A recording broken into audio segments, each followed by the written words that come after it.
Olá, eu sou a Leca Rocha, atriz. Interpreto o seu caso virtual de relacionamento bizarro aqui. Bom, de novo, a Leca sem muita maquiagem, por causa que o meu olho não para com alergia. Então, a partir de agora, vocês vão ver a Leca um pouco mais natureba aqui, tá? Não esqueci e estamos aqui para usar o seu nome na próxima história do canal. Fico muito feliz com todas vocês que pedem nos comentários. Dani, idade, 36 anos, tradutora. Desejo procurava casar com médico, mas médico brasileiro. Não tinha essa exigência de ser um gringo. Ensinaram que para você conseguir achar, né, caras que tenham uma condição melhor, que tenham uma formação melhor, você procurava no LinkedIn, aí lá tinha o nome inteiro do cara, e você buscava esse cara nas redes sociais e tentava conversar. Eu fiz isso várias vezes e nenhum teve interesse por mim. Eu percebia que quando eles viam que eu não tinha a mesma condição financeira, eles já não tinham mais papo. Aqueles que ainda respondiam alguma coisa que era muito difícil, já vinha com a pergunta de onde eu morava. Teve um que foi um absurdo. Eu cheguei a sair com ele e da primeira vez eu fui encontrar com ele e aí ele me trouxe até em casa, né? Depois dos finalmente. E aí da outra vez eu pedi então pra ele me encontrar, vir me buscar em casa. Ele tava com uma moto que ele tinha acabado de comprar, maravilhosa, e ele falou que talvez fosse muito perigoso ele vir com a moto dele até o meu bairro se eu já não queria encontrar ele no meio do caminho. E aí eu fiquei bem brava e falei, então fica aí com as mulheres do seu padrão, né? Com as patricinhas, enfim. Eu me infestei bastante com médicos que eu saí. Alguns também colocavam desculpa de que era muito trabalho e no começo eles tinham interesse em se relacionar, mas depois que tinha a relação, eles não tinham mais tempo pra nada. Sempre em plantão, plantão, plantão. Desistido dessa coisa, quero um médico. Mas eu trabalhava como tradutora e fui para um congresso de medicina trabalhar dessa forma, onde se eu iria traduzir é porque teria gringo. Mas lembrando, não tinha objetivo nenhum nisso. Só que tinha lá um médico americano que em um momento me pediram ajuda, assim, ele não tava dando palestra nem nada, né? Ele tava conversando e as pessoas não estavam entendendo alguns termos técnicos. E eu cheguei e já paralisei o olhar naquele médico, porque ele tinha uma fala, assim, muito calma, baixa, uma voz aveludada.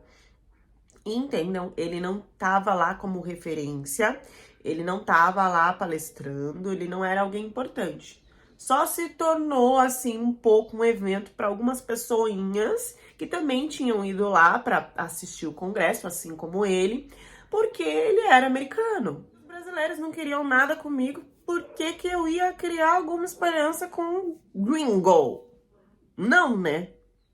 Só que esse cara, em todos os dias do congresso, sempre que precisava de alguma tradução, ele vinha atrás de mim, sabe? Do nada.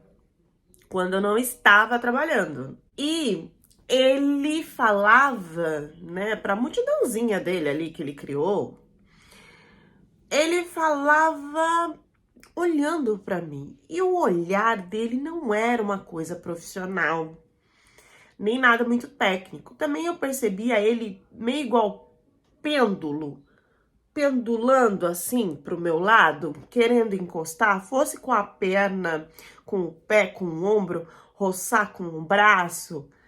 Ele queria fazer algum contato, mas eu não notei. Quem notou foi uma outra parceira que estava trabalhando na parte de recepção comigo. E eu não notei porque eu já tava assim, sem esperança nenhuma com o médico brasileiro, imagina. Ertan era o nome dele. Na verdade era Etan, idade, 40 anos, médico. Dizia-se nascido nos Estados Unidos, americano, neurocirurgião, daquele que o terno não amassa e é feito na medida, inteligente, cheio de mistério, com uma falácia, uma eloquência que eu ficava com medo de que ele pudesse soltar algum termo ali que eu não soubesse, porque o meu inglês eu não saí fora para estudar. Eu me esforcei de estudar sozinha mesmo e de pegar as moedinhas para depois me profissionalizar em um curso. Comecei a me arrumar mais e ele começou a perceber mais. Então ele soltava umas brincadeirinhas, até porque nem todo mundo entendia. E de longe ele sempre mantinha o contato com o olhar comigo, nem que para isso ele precisasse ficar vesgo ou virar o pescoço quase que para trás do ombro. Não dava mais para disfarçar no último dia de congresso, mas era o último dia. Depois disso, nós não teríamos mais contato. Foi quando nós se atracamos loucamente perto de um vão barra banheiro barra corredor que tinha no local do evento. E que desse beijo, porque eu estava passando por ali, e como ele sempre me seguia onde eu estava, procurando um lugar para, né? E ele, pá, se atracou comigo e já me beijou e já foi mão para dentro, mão para fora. E eu respirei ofegantemente e ele falou: me passa seu número agora, eu não posso perder você de vista. Passei o meu número, achando que eu nunca mais fosse receber algum contato dele. Só que como a gente não tinha terminado os finalmente, a esperança ficou de que ele retornasse para conseguir o que todo homem quer antes de ir embora para o país dele. Quando a notificação subiu assim umas 3 horas da manhã a mensagem. Era como se eu respondesse aquela mensagem, a minha vida mudaria de vez. E mudou. A primeira coisa que ele fez foi me mostrar a rede social dele. Lá estava escrito Ethan, não Ertan. M. Blake, Baltimore, o lugar que ele morava, né? Neurocirurgião, e todo o currículo, e aquelas fotos maravilhosas de médico, mas tudo muito importante lá nos Estados Unidos, não aqui no Brasil. Tinha me mandado uma coisa assim, você parece enxergar além da pele. Isso é raro em quem ainda sorri. Respondi com um emoji, porque eu achei que talvez eu não tinha entendido muito bem a tradução do que ele tinha falado e também não estava dando certo no Google Tradutor. Ele falava de uma forma muito formal, técnica e poética. E aí ele mandou: me desculpe, né, se eu fui muito intenso, muito técnico, mas é que os médicos hoje em dia, eles não são vistos como pessoas, somente como profissionais, né, poderosos, que não erram. E esse outro lado, assim, da alma espiritual, nunca é muito conversado. Então eu queria já te apresentar esse meu lado. E eu desacreditada, gente, como assim? O cara tá querendo já uma conversa profunda comigo, depois da gente só se atracar. Eu achei que ele ia dar um oi e falar: ai, posso te pegar às 8, né?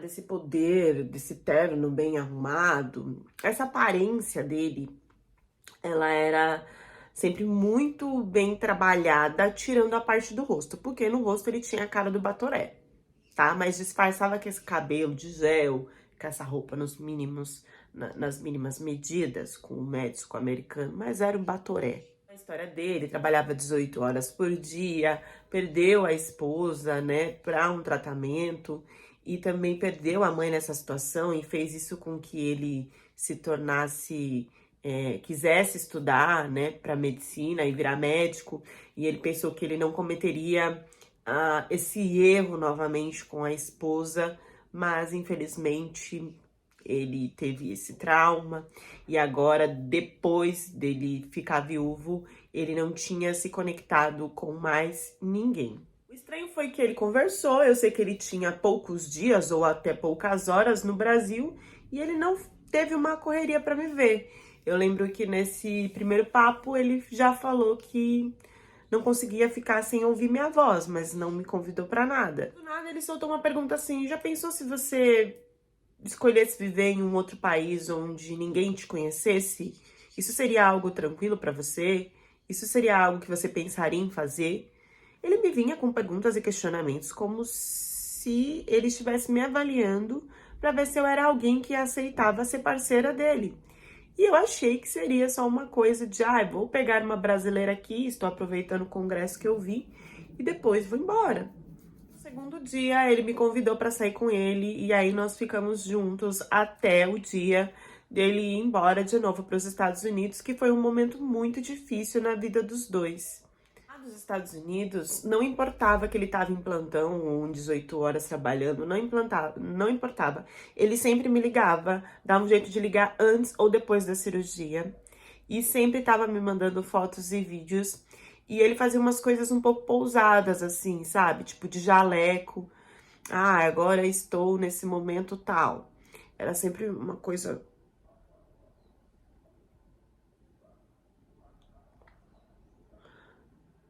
Porque a cara não tinha como disfarçar, mas toda a completude do jaleco, da roupa do médico, às vezes um pouco suado, às vezes com um aparelho, tudo aquilo trazia ali uma idealização do médico que eu sempre quis ter, gente. E agora, além de tudo, era americano. Fazer chamada de vídeo, ele nunca deixava a câmera mostrar o lugar inteiro que ele tava. E ele sempre tava com alguma coisa de medicina, seja um aparelho, um símbolo. Eu não sei se ele queria fazer ou me conectar com isso, mas sempre tinha alguma coisa e sempre era um plano bem fechado, uma luz mais baixa, quase que no escuro. Era como se eu não visse a luz do dia com ele quando eu tava na câmera. Uma das coisas que me pegou é que, pela idade dele, ele nunca tinha falado sobre querer ter filho. E em uma das conversas, ele disse que era uma responsabilidade muito grande, que ele não teria tempo, que esse filho iria herdar toda a parte financeira dele, todos os bens. Então, que teria que ser muito bem criado e que ele nunca pensou em achar uma mulher que ele pudesse confiar para isso e que desde a primeira vez que ele me viu, ele já sonhou com a gente tendo até mais de um filho. Isso me deixou bem lisonjeada. 2 meses depois, ele me convidou para conhecer os Estados Unidos com passagem, tudo pago, ajudou a tirar o visto, não me preocupei com nada. E quando eu pisquei, em menos de 3 meses, nós estávamos casados. E em 7 meses por aí eu já tinha mudado definitivamente para os Estados Unidos para morar com ele. Nos primeiros meses eu tinha uma bela de uma casa que eu até imaginava ser uma pequena cópia da casa do presidente mesmo dos Estados Unidos, porque era aquilo tudo branco, magnífico, clean, com vários empregados, com o que eu precisasse, ele sempre muito protetor, muito atencioso, não sumia nos plantões, continuava falando comigo online, e também tinha que me fazia descansar durante a tarde, durante o dia todo, para que eu estivesse acordada nos momentos em que ele estivesse em casa. E isso não importava se era de madrugada, se era de manhã, se era à noite. Ele já chegava com uma programação preparada para curtir comigo. Por exemplo, um jantar, uma viagem, se ele fosse em algum congresso, ele nunca me abandonava para seguir só a profissão dele. Isso foram nos primeiros meses. Eu estava vivendo um conto de fadas. E ele fazia com que eu fosse a princesa, porque eu acordava com mudas de roupa em lilás, em branco, em rosa, os melhores tecidos, os colchões, eles tinham os melhores lençóis. A minha alimentação era toda regrada e se eu tivesse fome teria mais coisas, era só pedir para fazer a alimentação. Minha vida mudou da água para o vinho.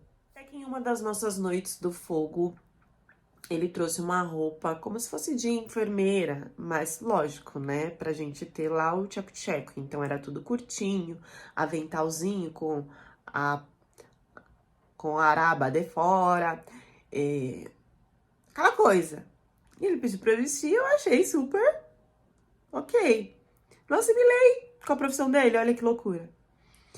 E aí a gente tava lá, né, ainda não tinha ido mesmo pra profundidade da coisa.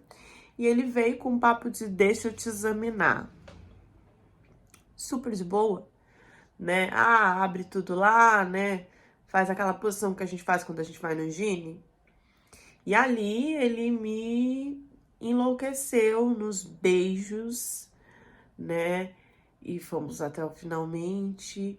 Mas essa examinada, ela começou a ficar de uma forma mais formal e técnica, conforme a gente fazia amor. E ele se sentia animado com isso. Teve uma hora que eu senti uma frieza, que já tava parecendo como se a gente estivesse mesmo numa consulta. E isso deixava ele cada vez mais quente. Mas virava e mexia, ele voltava sempre nessa ideia.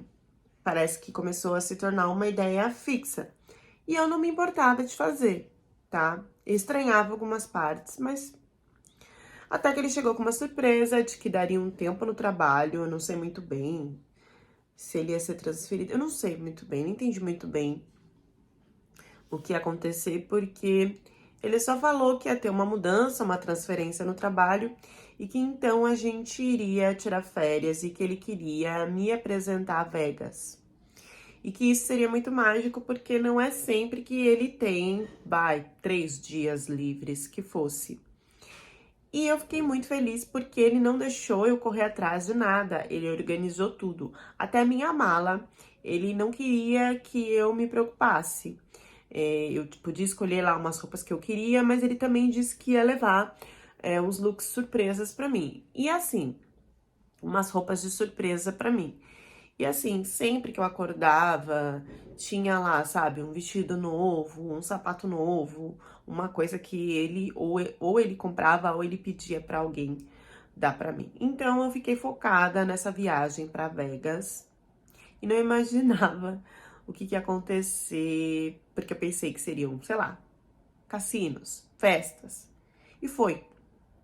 Só que no meio de tudo isso, ele disse que queria me levar em um lugar que era um segredo dele e que ele queria compartilhar agora com a mulher da vida. E eu não imaginava que fosse uma clínica. Eu cheguei, parecia uma clínica barra hospital.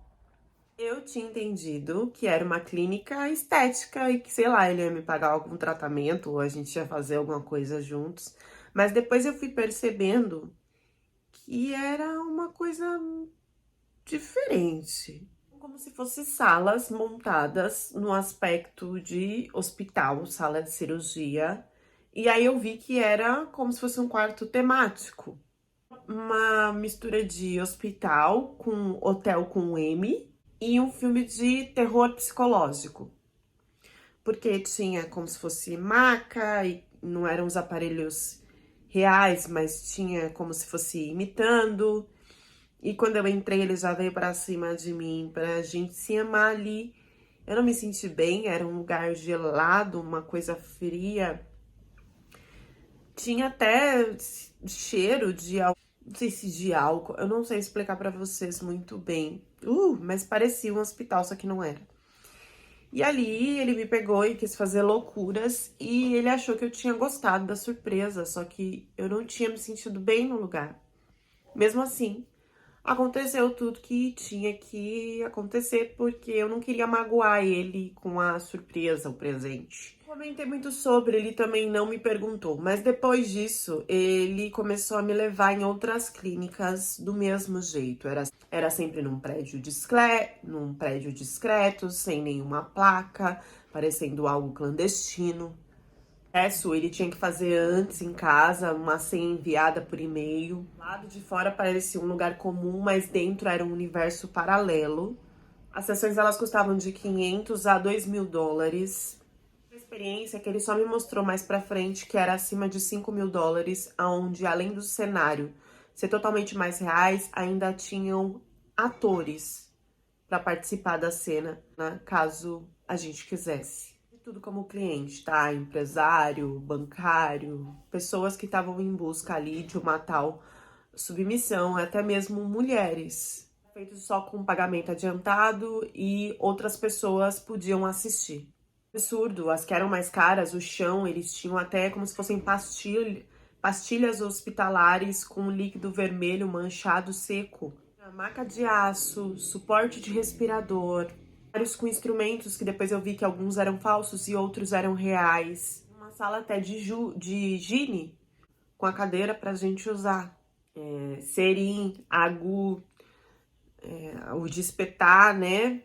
Tinha o gel, né, pra passar. Tinha as luzes como se fosse de cirurgia mesmo. Objetos daquele modo, né, do instrumento em metal. E tinha também uma bandeja de luvas, enfim, ele parecia que ele estava no ambiente da vida dele. Cada vez que ele me levava lá, ele avançava para uma sala mais moderna, mais decorada, com mais detalhes, que chegava mais perto de um hospital. Enfermeira para receber a gente, que era aquela que dominava a situação, e tinha lá avental, tudo para ser colocado. No começo era só eu e ele, depois ele começou a exigir que fosse colocado mais pessoas. E eu fui indo nesse fluxo sem me questionar que eu não queria ficar ali, sem abrir isso para ele. E pareciam que eram atores que estavam ali para simular, mas também tinham pessoas que pagavam para essa coisa em grupo. Não sabia que tinham pessoas assistindo, porque eram como se fossem espelhos falsos e essas pessoas estavam por trás assistindo. Eu só fiquei sabendo disso depois. Também não sabia que tinham câmeras e que poderia ser gravado. Até que se quisesse ter som, sabe, no fundo, de respiração, de coração. Eu entrava naquilo, eu sempre sentia que poderia dar algo errado, ou que eu não iria sair dali. Ficando estressada um pouco com essa história, e a nossa vida começou a virar um inferno, porque ele sempre queria marcar essas situações e eu não queria mais ir, mas também não queria perder o marido, aquela parte linda que a gente tinha no começo, toda a vivência naquela casa maravilhosa que parecia da presidência, como ele me tratava, tudo que eu ganhava. E quando eu conversava com ele, ele falava que não tinha nada demais, que não era ilegal, que não era clandestino, que era só um modo que ele se sentia bem e que também liberava muito do estresse que ele passava no hospital. Eu lembro que a gente teve uma briga e que ele disse que eu tinha que me acalmar e que ia fazer um chá para me acalmar, e eu tomei esse chá e quando eu acordei nessa clínica de novo. E aí sim eu percebi como eu tava dormindo, então talvez ele tivesse feito algo maior, né? Porque eu não tava sabendo o que tava acontecendo. Eu vi que tinha uma câmera, né, direcionada pra mim. E aí essa câmera ela não tava escondida, né? Porque como eu tava apagada, direcionada para um ângulo meu que pegaria coisas que eu jamais gostaria de mostrar. E aí eu acordei sim surtando, tinha algumas marcas no meu pescoço. Ele disse que era porque eu tinha surtado um pouco enquanto eu tinha apagado e que não tinha acontecido nada demais, que eu devia confiar nele. E eu fui no banheiro e comecei a chorar e rolou um escândalo e ninguém fazia nada sobre isso. Era como se ele tivesse controle de mim e como se todo mundo estivesse sabendo do que estava acontecendo. Fiquei muito com ele, disse que tinha que pensar sobre. Voltei para casa, chorei, fiquei um tempo sem conversar com ele e ele fazendo de tudo que ele podia para que eu voltasse ao normal, dizendo que ele não sabia que eu ia ficar tão mal com uma surpresa, que eu sempre ia lá, que ele pensava que eu gostava, que ele não estava entendendo o que estava acontecendo realmente comigo. E eu não sabia que depois de tudo isso, e deu até pensar em separar, mas não falar com ele, eu simplesmente iria acordar em um dos corredores mais obscuros do porão de um dos hospitais que ele trabalhava. Ele tinha acesso restrito lá, né, a áreas de psiquiatria, a parte de cirurgia, depósitos de equipamento abandonados, salas de higiene, ala psiquiátrica desativada. Estava acostumada que ele não voltasse sexta à noite para casa porque ele estava de plantão. Então, porque ele estava tão cansado que ele preferia dormir lá mesmo. Às vezes ele mandava foto que ele não tinha nem tirado o uniforme e tinha acordado no outro dia de tão cansado e exaustivo que tinha sido. Na verdade, o que ele fazia lá era outra coisa. Porque uma vez ele chegou a me levar. E eu acordei. Ele disse que eu tinha ficado mal, tinha passado mal e tinha me levado para que eu me recuperasse, que eu tinha tremido e babado e não respondia mais por mim. E era tudo mentira, né? Com certeza ele tinha me dado alguma coisa para participar do terror que acontecia nesse hospital. Porque ele não só tinha relações com aqueles profissionais dentro do hospital que aceitavam fazer esse tipo de grupo, tá? Eles também buscavam pessoas que estavam, de alguma forma, inconscientes e nem sabiam do que estavam participando ou não. Os profissionais que mais aceitavam eram as novatas, que estavam em busca de alguma promoção e que isso poderia ser... E que se elas participassem disso e aceitassem fazer tudo aquilo que ele quisesse, então, com certeza, subiriam de cargo muito mais rápido. E isso não acontecia só com as mulheres, aconteciam com os homens também. Voltando para eu acordando no hospital, com ele falando que eu tava doente e eu já entendendo que ali tinha alguma coisa de muito errado. Eu fingi que tava tudo bem, porque eu precisava sair dali. E eu tinha medo de que ele começasse a me manter dentro do hospital para fazer isso. E ele, como médico, ele que assinava, ele que falava o que eu tinha ou não. Eu não sabia até onde ele podia ir com todas essas questões. E eu não tinha descoberto tudo isso ainda. Eu só entendia, eu só assimilava a questão da clínica, que era paga lá, que ele fazia eu ir. E agora eu aparecer acordando do nada em um hospital de verdade. Eu sabia que eu tinha sido usada de alguma forma, né? Eu via que o meu corpo não estava igual, eu sentia coisas, sentia, né, que eu tinha sido mexida. E se as enfermeiras estavam com ele, se os assistentes estavam com ele, quem que iria me escutar? Então eu comecei a rezar mesmo, sabe? Eu cheguei a sonhar mesmo com Jesus, para que eu saísse dali, que eu pudesse voltar para casa para tentar entender o que estava acontecendo e depois disso fugir. Como eu aceitei tudo aquilo que ele estava me dizendo, então em menos de 3, 4 dias ele fez com que eu voltasse para casa e disse que eu estava melhorando de um surto, que eu tinha ficado com vitamina baixa, e que era preocupante porque isso poderia me trazer questões de até chegar a perder a vida, porque estava tudo muito abaixo e ele estava se sentindo culpado de ele, como médico, não ter visto isso. Ele era neurocirurgião, não tinha nada a ver com isso.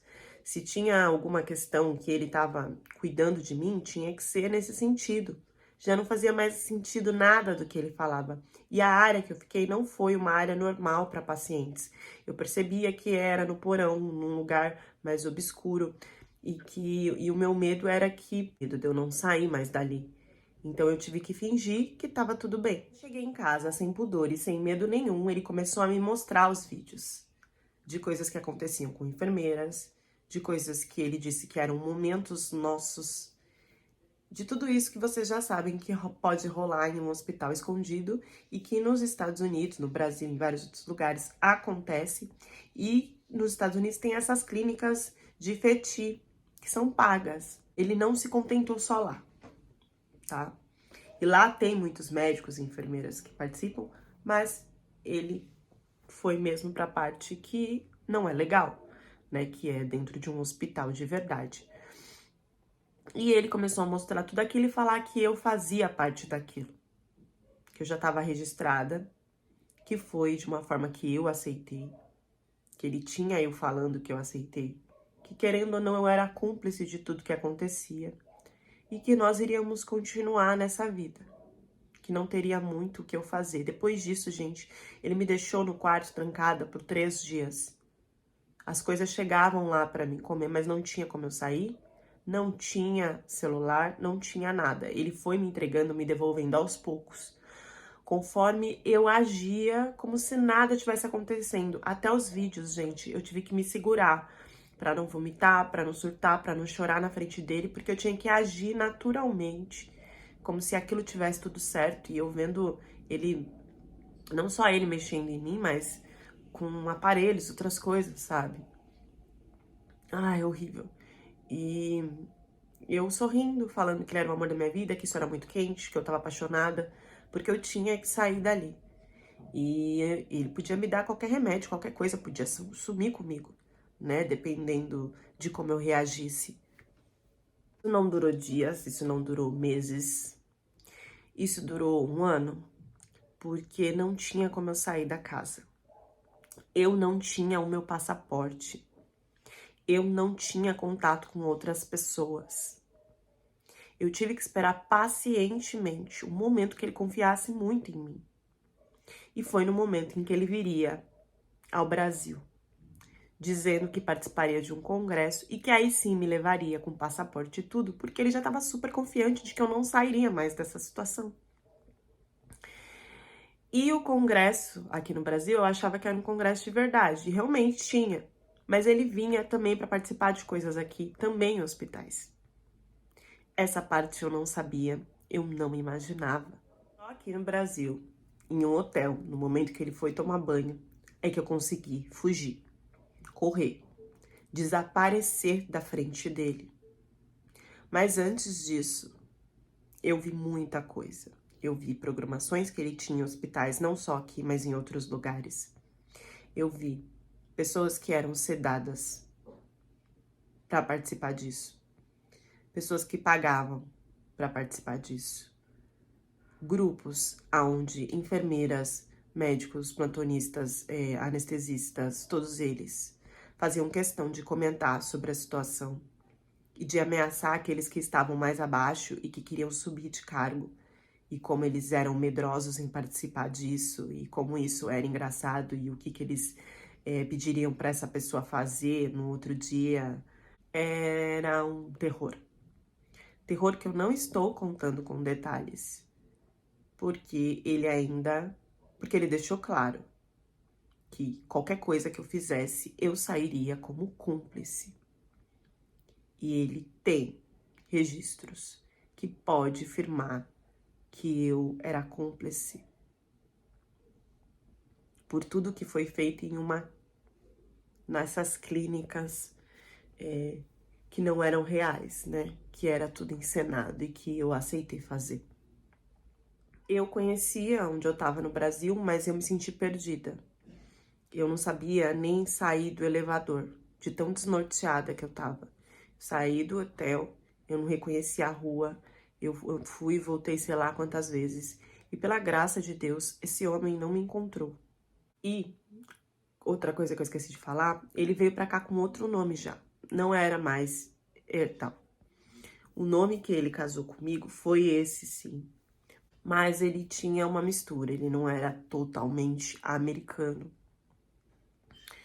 E quando ele veio pra cá, eu não sei como, ele veio com outro nome. E eu não podia perguntar. Eu não entendi como que ele fez isso. Eu não sei quantos passaportes ele tinha. Eu não sei se essa documentação era real. Eu não sei como ele conseguiu passar. Não me perguntem. Mas ele já estava aqui sendo apresentado com outro nome.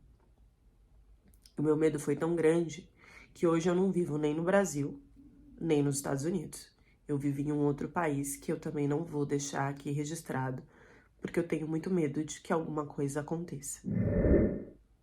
Um pouco da história da Mana, mas continuar no tema, né? Que é um tema muito comentado ultimamente.